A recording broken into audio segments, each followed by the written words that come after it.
السلام عليكم ورحمة الله وبركاته. معكم شبل الأحمد معكم كول من قناة شبل الأحمد معكم كول.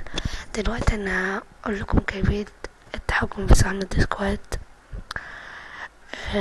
بيبقى هنا هتشوفوا دلوقتي من غير، وانت هتقف في الأرض تتحكم عليه في الأرض وانت في الأرض كده. طيب هتجيلنا رسالة دلوقتي، واقف الفيديو وقف جالنا رسالة.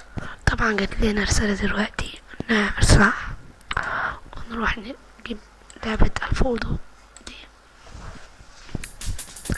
تلعب لغاية ما اللعبة تقفل وتخلص من نفسك.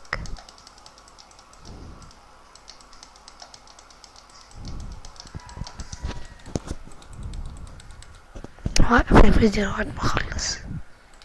دلوقتي انا خلصت لعب وسمت 170 يعني 170 لول. دلوقتي هطلع من اللعبة زي ما شفتوا انا في الارض، وانا اقدر اتحكم فيها. بصوا كمان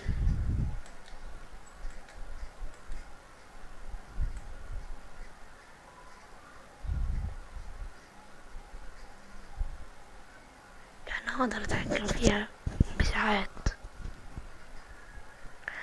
خلصت لعبنا المفروض انا هسيب بس مع شبه من فيديوهات عشان المدارس فتحت والدراسة بقى انت عارفين. و... ولا تنسى تضغط على زر لايك والاشتراك، ولا تنسى تضيفونا على الفيسبوك.